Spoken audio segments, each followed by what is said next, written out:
The class is in memory of Jared Orchen, and today we will learn the Haftorah of fast days.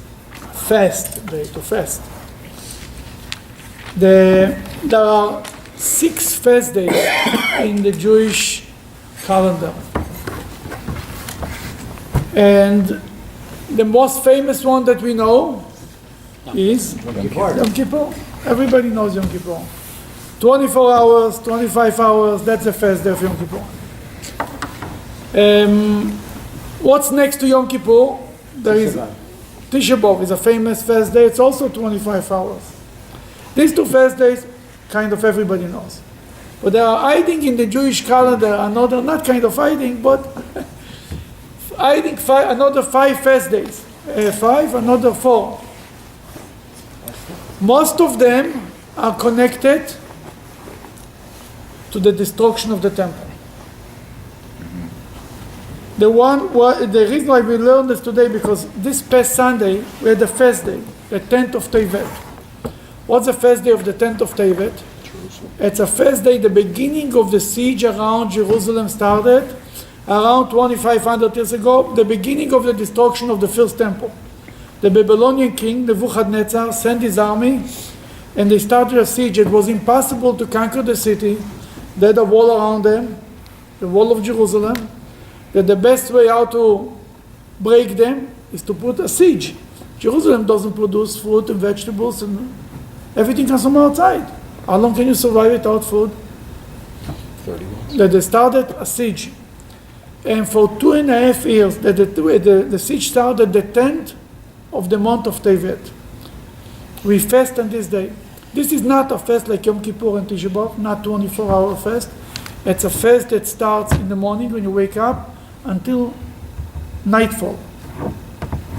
This week the fast was over at 5:45 in the evening. At the 10th of Tevet, it's in the winter, that's the shortest fast. It's a pleasure. In South Africa, it's the longest fast, just for your information. Somebody else is suffering for us. On Tisha B'Av, it's a longer fast, by them it's a shorter fast. If you're really so concerned about it, you can fly somewhere else, the other side, to have it shorter. In any case, that's the first fast. 2.5 years later, the siege was for 2.5 years. On the 17th of Tammuz, somewhere in July, beginning of July this year, they were able to break into the city, to break the wall. And some soldiers were able to sneak into the city. That's the second fast day of this set of fast days. The war in Jerusalem took 3 weeks, and then came Tisha B'Av. That they burned down the temple. Then we have the 10th of Tevet, the beginning of the siege. The 17th of Tammuz, the day they broke into the city. Tisha B'Av, the day they burned the temple. And then that's 3 fast days. There is one more where it's a connection to this. After the destruction of the temple, the king, Nebuchadnezzar, was not there, it was Nebuzaradan, took the Jews to exile, to Babylon. But he left some Jews. And they appointed a Jewish governor, if you want, who is loyal to Nebuchadnezzar, to the Babylonian king. He should be the governor on their behalf. The Jews looked at him as a collaborator, and another Jew walked in on Rosh Hashanah and killed Gedaliah, was his name. And by then, the Babylonian king sent an army, cleaned up Jerusalem. Then we have 4 fast days, where one lead to the other. The 10th of Tevet, the beginning of the siege. 17th of Tammuz, the break into the city. Tisha B'Av is the burning of the temple. That's why it's a bigger fast for 24 hours. And the fast of Gedaliah, we cannot fast on Rosh Hashanah, that we fast the day after Rosh Hashanah. This coming year, actually, Rosh Hashanah is going to be Thursday, Friday. Then it's Shabbos. You cannot fast on Shabbos either, that you fast on Sunday. It's pushed up even more. These 4 fast days are a set. They are connected to. Besides this, we have another fast, the fast of the Esther. The day before Purim, we fast too. In general, fasting is good for you. It rests a little bit the stomach. It's good for losing weight. It's good on many, many levels. You don't have to eat so much. It's better to fast. Then, now in these fast days, we see something that we don't have any other time. Usually, the Haftorah, we study Haftorahs now for the last year and a half. Haftorahs are being recited in the synagogue in the morning. Every Shabbos morning, we read the Torah, and after the Torah, there is Haftorah. Shabbos for Mincha, we read from the Torah, we don't read Haftorah. Shabbat, holidays, always Haftorahs are in the morning. When is there Haftorah in the afternoon? And the biggest fast day, Yom Kippur. Yom Kippur is Haftorah in the afternoon, and also every fast day. This Sunday, in the morning we read from the Torah because it's a fast day, but we just read from the Torah. In the evening, by the Mincha service, we read the same reading, the same Torah reading, but after this we have Haftorah. Why we changed that we read Haftorah on a different time of the day? Different than any other holiday that has only Shabbat and holiday that we read only in the morning the Haftorah. There is a few explanations to it. One of the explanations is because there is a mitzvah, and the whole purpose of the fast day is to give charity, to help the poor, to change our ways. What is a fast day? Why are you fasting? What's the goal? To suffer? No. The goal is that during this fast day, we will repent. We will think what brought to the destruction of the temple. We were not nice to each other. That's if you want to sum it up in simple English, in one sentence without any complication. We were just mean to each other. That's the reason why the fast is coming. Why the destruction came. The destruction didn't come because we spoke in the middle of the service. I can promise you. The destruction came because we were not nice to each other. Then every fast day is a reminder to be nice to each other. Then it's written, Igre de Ta'anise is to give charity. The reward of the fast day, what do we benefit from it? That we give charity, we help others. How much charity you have to give? Then now you have to hear something interesting. Talmud says you should win. If you don't eat 3 meals, you gain money, right? Let's say you go to a restaurant every day. The company pays you for the lunches. So they give you, if it's $10, so how much would they give you? $20 for a lunch. If 3 meals, it's like $50. The least, right? That you didn't need 3 meals, that you're going to gain the money for it? No, give it away for charity. That's the idea. More than that, the poor people are fasting, they're waiting for the regulars to give them food for the day. Another reason why we give charity on a fast day, when you're going to feed the poor, when you are hungry, right? You're set aside, somebody says, he's poor. So really? When you're hungry, oh, you feel that the other guy is hungry too.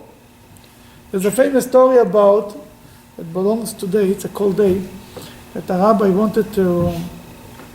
came to a rich man, knocks on the door, told him, we need some wood. There's a family down the road who doesn't have wood to warm up the house. Tells him, okay, he invites the rabbi, come on in. He's standing by the door. He said, no, we need the wood.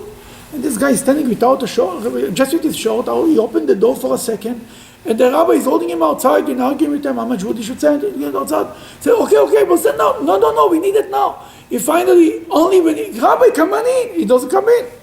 Then finally, he tells his servant, go bring wood to this family. Only when the rabbi saw that the wood is taken place, is gone, then he walked in. This guy is frozen by this time. He says, Rabbi, what did you do to me? You could talk the whole thing outside, inside. He said, no. If you wouldn't feel the cold weather, you would never understand that the neighbor needs wood. When I kept you outside freezing, then you understood that somebody else is freezing.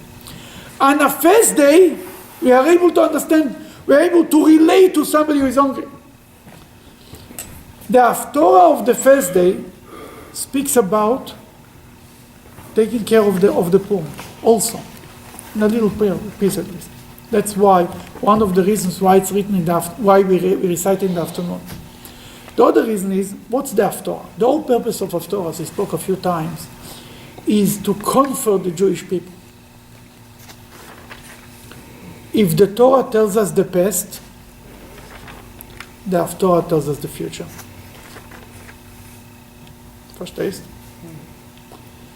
The Haftorah tells us, usually most of the Haftorahs from the rabbis who chose pieces from the Bible for the Haftorah, they usually chose a piece which is very comforting, to comfort the Jewish people. Then it doesn't make sense to comfort somebody already in the morning. You didn't even start it tomorrow, it's almost like comforting somebody, God forbid, before the funeral. The time of comforting starts later, after. The same thing is here. After, by the end of the fast, and we are already close to the end, we offer condolences and comfort words. It's going to be good, Moshiach will come, and things will be better, and so on and on. It doesn't make sense to do it in the morning. The Haftorah now, this Haftorah is read by every fast day. The same Haftorah. Every afternoon. It's on every fast day, and even on Tisha B'Av in the afternoon we read this fast day. Tisha B'Av in the morning we read another fast day. Yom Kippur we read other fast days completely, because Yom Kippur is not a part of this category. Yom Kippur is more a holiday. It's on page 1508. It's very hard to find this Haftorah because it's really in the end.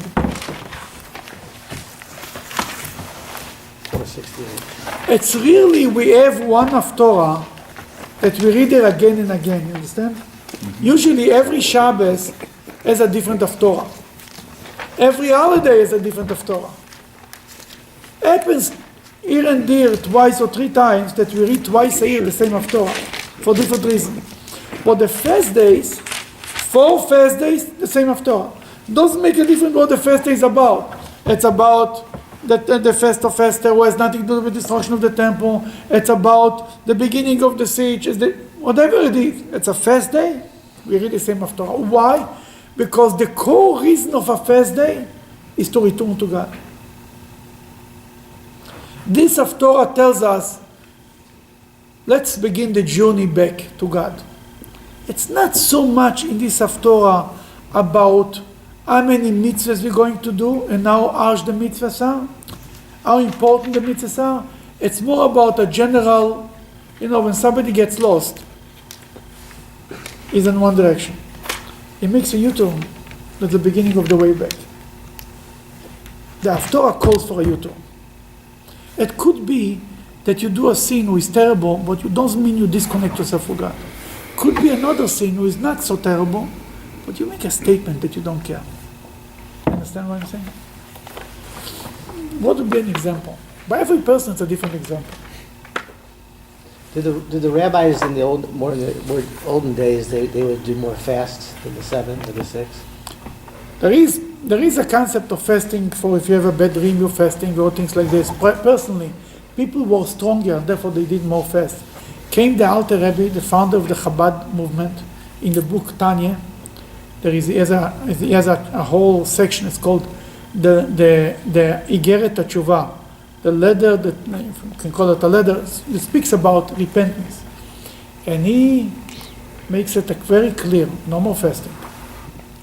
Fasting only when we are obligated. You want to serve God with joy, happiness, food. That's the way to fast. He says in the time of the Talmud, people were very strong. A fast day was nothing for them. We are barely surviving. I remember once the Rebbe said, people are so weak, and I was 20 years old, I said, people are so weak. Why is the Rebbe saying it? By now I understand exactly what he's talking about. When you're 20, you think everybody's like, oh. When you're 50, you understand exactly what means everybody is weak. Then, in today's world, no more fast day. The Rebbe once saw one of the Hasidim who looked very skinny, the Rebbe told him, it looks like you're living in a time before the Tanya came around. Like you didn't need the news that no more fast day, this business is over. Because what is happening when you fast? What happens to you? You become grumpy. First of all, you're not nice to others. The whole purpose of the fast day is to be nice to each other. If you're grumpy, you have a headache usually when you fast. You cannot learn Torah, you cannot do mitzvahs. That's what you accomplish. We lost. Not only we didn't accomplish, we lost more than we did good. It's fast days, we're only doing the fast day that's supposed to be and that's it. Then the whole purpose of the fast day is to return to God, to come back.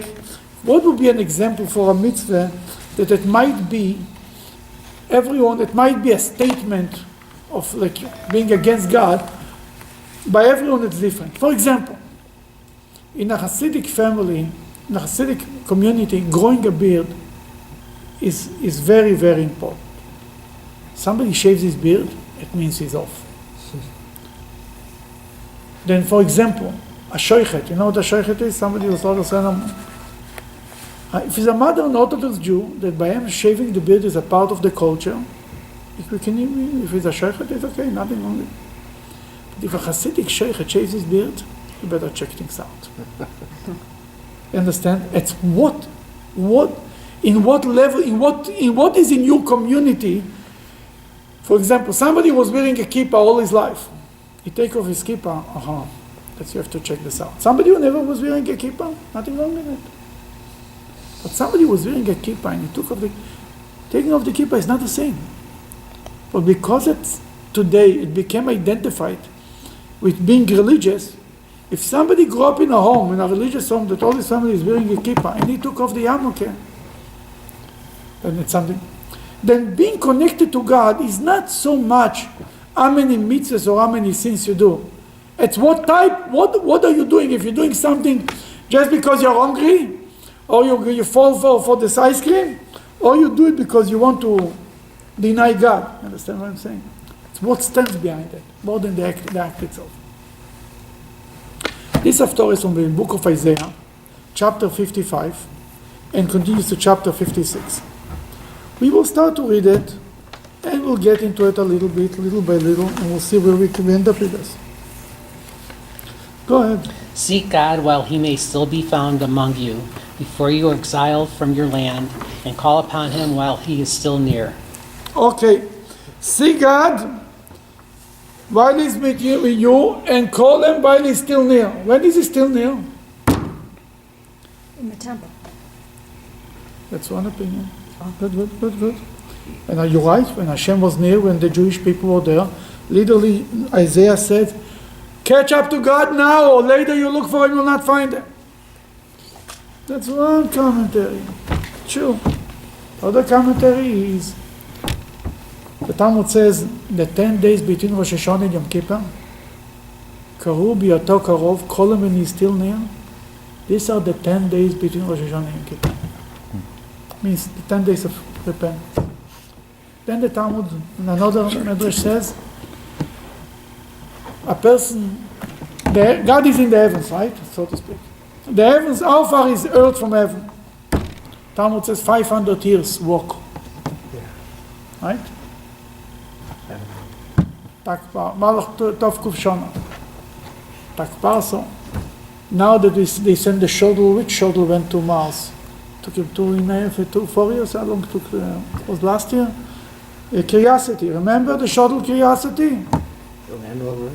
Right? Land. Land what? There's a rover, I think.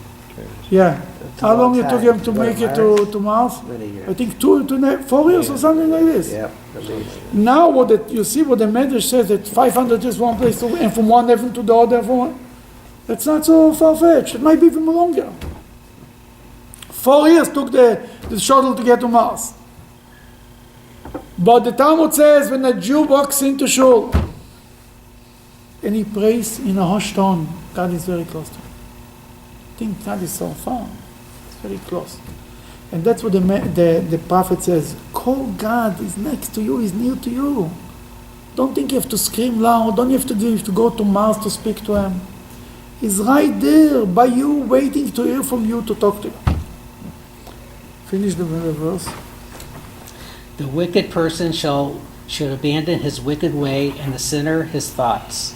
He should return to God, who will have mercy on him. Let the sinner return to our God, and there is hope for him, for he is very forgiving. Okay, first of all, and a sinner person should work on his thoughts. Should repent from your thoughts. Sin is not only in action. Your beliefs are not less important than what you do. You have to believe in God, not to believe in idols. You know, when a conversion takes place, one of the most important questions is if you abandoned other beliefs. Abandoned? If you gave up on your other beliefs.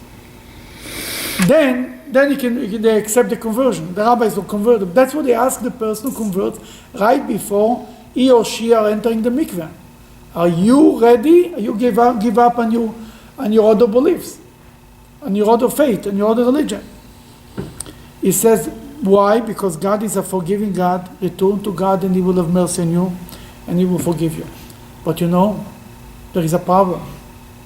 If you go to court, we are so used to the concept of forgiveness that we don't really appreciate it.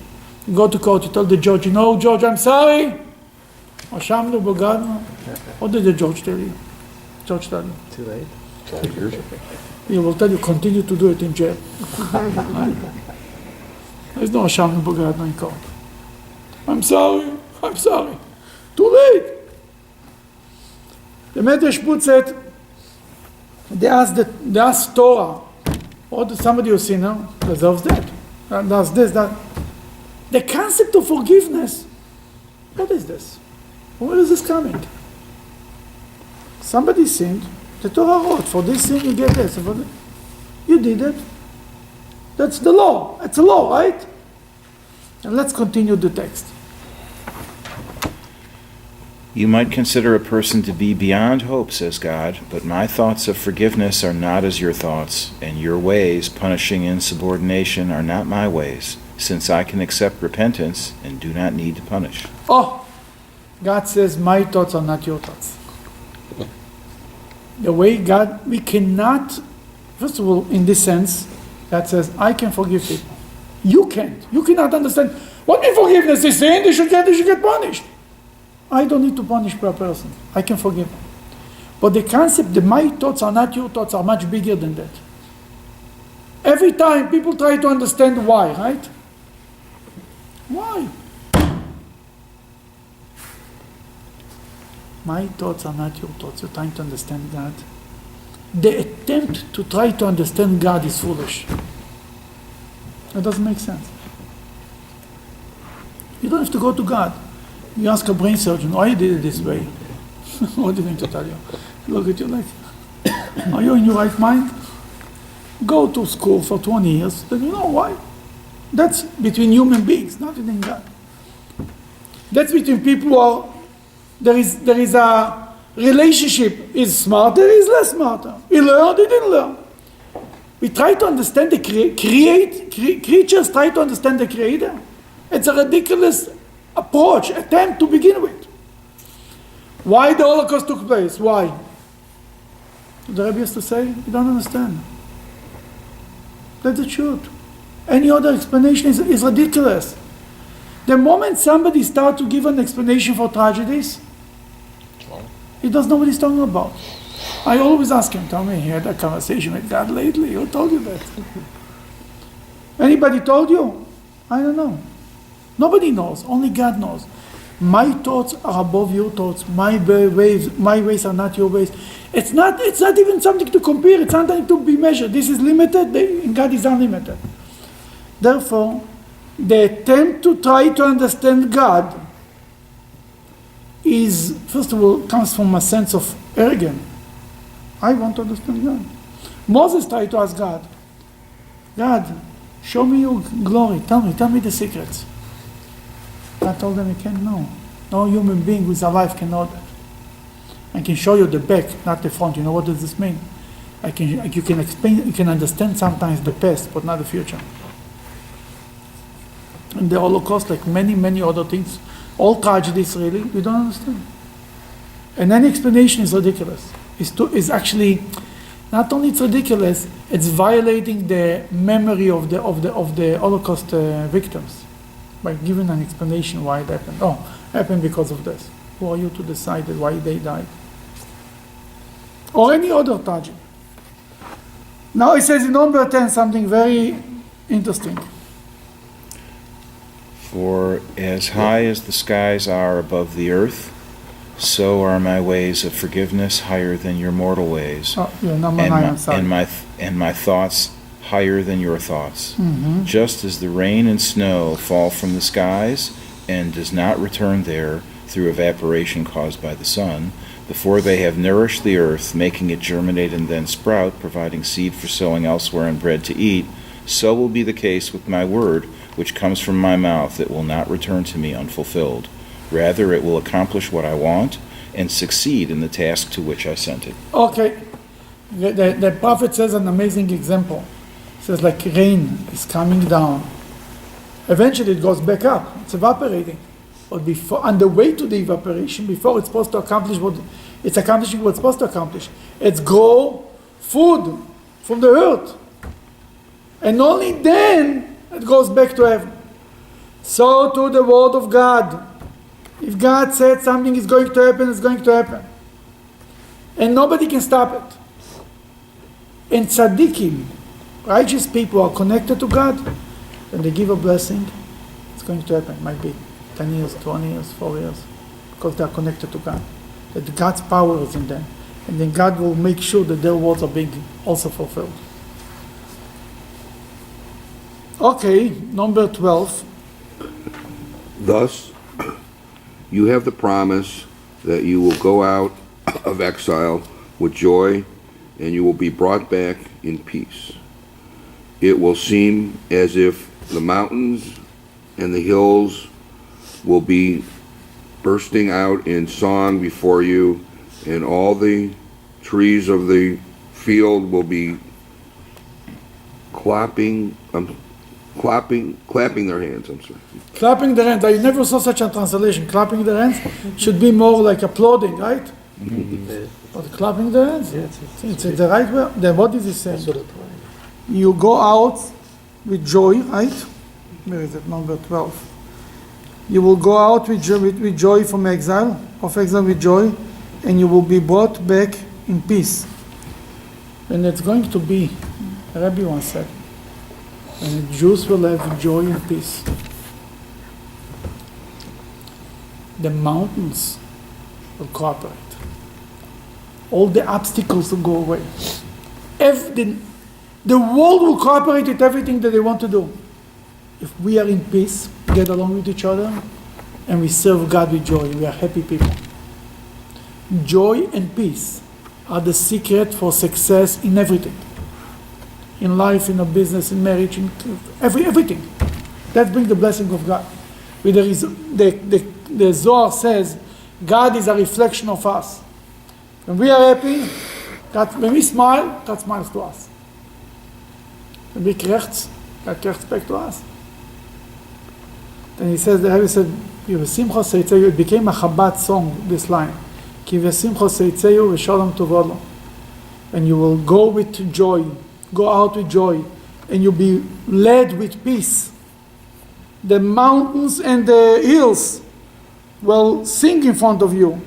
And even the trees, all the trees will be clapping for you. Everything will support you. The world will cooperate with you. Go ahead, number 13.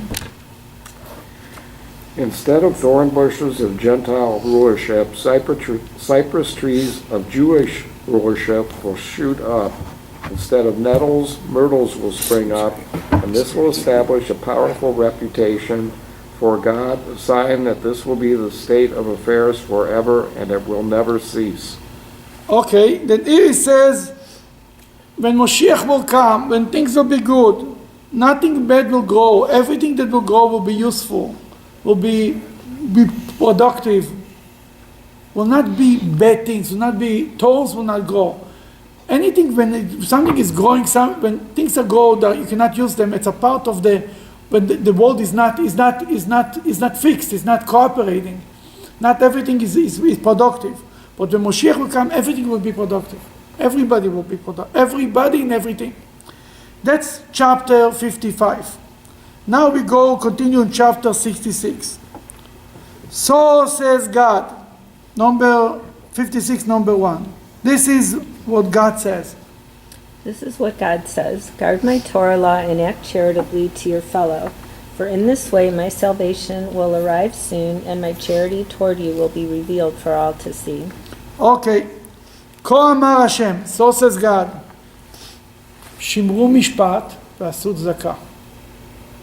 Keep justice and do charity, right? That's what it says here. Yeah. Salvation will arrive. Guard my law and and act charitably. Tzedakah and mishpat. Everywhere in Judaism, in the Torah, it's about tzedakah and mishpat. Keeping the law and do charity. Usually, it's written mishpat and tzedakah. From where it's starting already? From Abraham. And God God goes to Abraham and tells him about he's going to destroy Sodom. But God kind of gives an explanation. Why he has to tell Abraham about that? But he needs permission from man. Is Abraham the boss or God is the boss? Who's the boss here? Then why suddenly he's going to tell him? God gives an explanation.